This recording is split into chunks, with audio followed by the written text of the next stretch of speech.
Poonam Pandey fake death న్యూస్లో popular అవుతున్న పేరు. ఈమె ఎందుకు ఇలా చేసింది?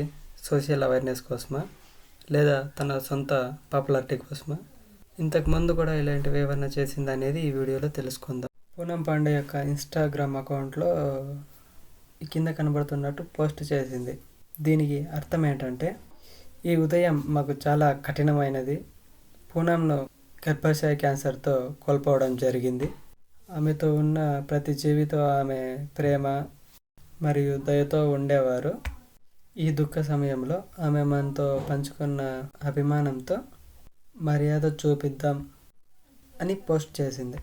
అంటే పూనం పాండే గురించి మన సౌత్ వాళ్ళకి సరిగ్గా తెలియదు, కానీ నార్త్ వాళ్ళు ఇలాంటివి చాలానే ఫేస్ చేశారు. సోషల్ మీడియాలో రీసెంట్గా జరిగిన ప్రైవేట్ అపియరెన్సెస్లో ఈమెను చూసాము. అప్పుడు హెల్తీగానే ఉంది. ఇది ఏదో పిఆర్ స్టంట్స్ కోసం చేస్తుందని చాలామంది అనుకున్నారు. అయితే పూనం పాండే మరణంపై వస్తున్న ఊహాగానాలకు పూనం పాండే శనివారం మార్నింగ్ ముగింపు పలికింది. ఈ గర్భాశయ క్యాన్సర్ కోసం అవగాహన తీసుకురావడానికి తన డెత్ను ఫేక్ చేసినట్లు ఆమె వెల్లడించింది.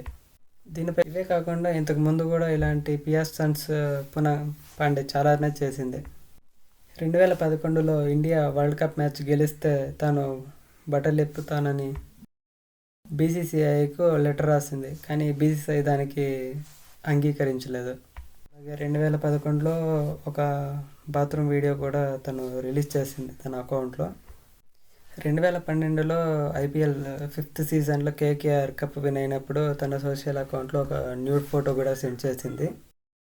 2020లో గోవా పబ్లిక్ ప్లేస్లో అసభ్యకర వీడియోస్ తీస్తున్నారనేసి గోవా పోలీసులు ఆమెను అరెస్ట్ కూడా చేశారు.